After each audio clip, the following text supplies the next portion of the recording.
She's known to many as the U.S. Supreme Court Justice Ruth Bader Ginsburg, but to others she's RBG, or the notorious RBG. And then there is the legendary declaration of I dissent on cases that she strongly opposed, earning her a following among the vibrant younger generation. At 5'1", RBG was larger than life, an influential powerhouse who left us too soon at the age of 87 on September 18th. Yet the Supreme Court Justice of towering stature gifted us with a legacy of law, justice, equality, and an inspiration for many to follow. RBG will be remembered for bringing women and gender equality to the forefront, something she began doing from day one, way before her prestigious appointment on the U.S. Supreme Court Justice. And to define her is difficult. She was many things to many people. Yet we can highlight to a moment from a few years ago when she received the Radcliffe Medal at Harvard University. And she shared a piece of advice to young college women. She said, "Fight for the things you care about." She knew this story all too well.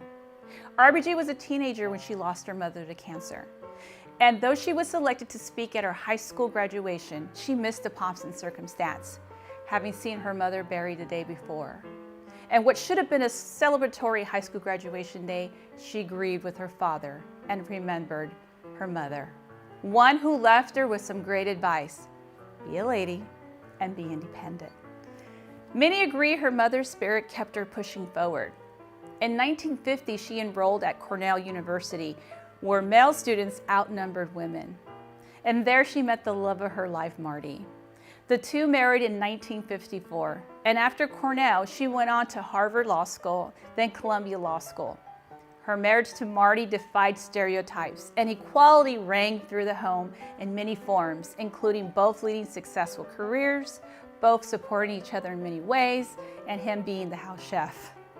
At one point early in their marriage, Marty fell ill while in school, and RBG pulled triple duty with his schoolwork, her schoolwork, and caring for their then 3-year-old daughter. Her husband passed away 10 years ago, leaving behind a letter that said, "I have admired and loved you almost since the day we met at Cornell some 56 years ago."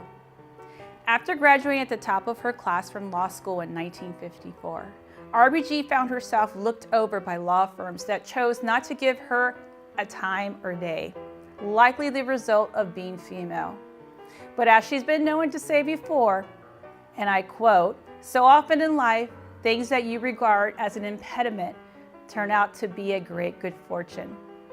RBG became professor at Rutgers and Columbia Law Schools, and also began her work with the American Civil Liberties Union, where she successfully argued 6 cases before the U.S. Supreme Court, 5 of which were won.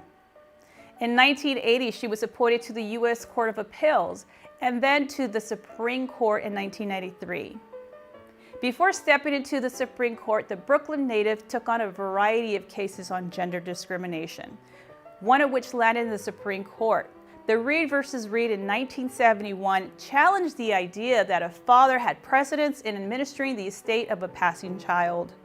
It was a landmark victory, one she wrote the majority opinion, and one that relied on the Equal Protection Clause of the 14th Amendment, a constitutional amendment RBG took to heart in other cases before and during her term on the U.S. Supreme Court.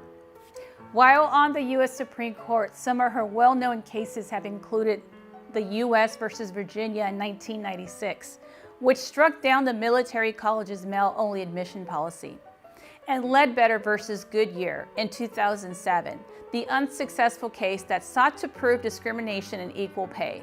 This is also the case in which Ginsburg issued her dissent, alluding to Congress to act, which they did, with the Lilly Ledbetter Fair Pay Act in 2009. In this program, you will hear from our judges and participants as they highlight opinions and dissent of cases that defined the notorious RBG and her impact on them.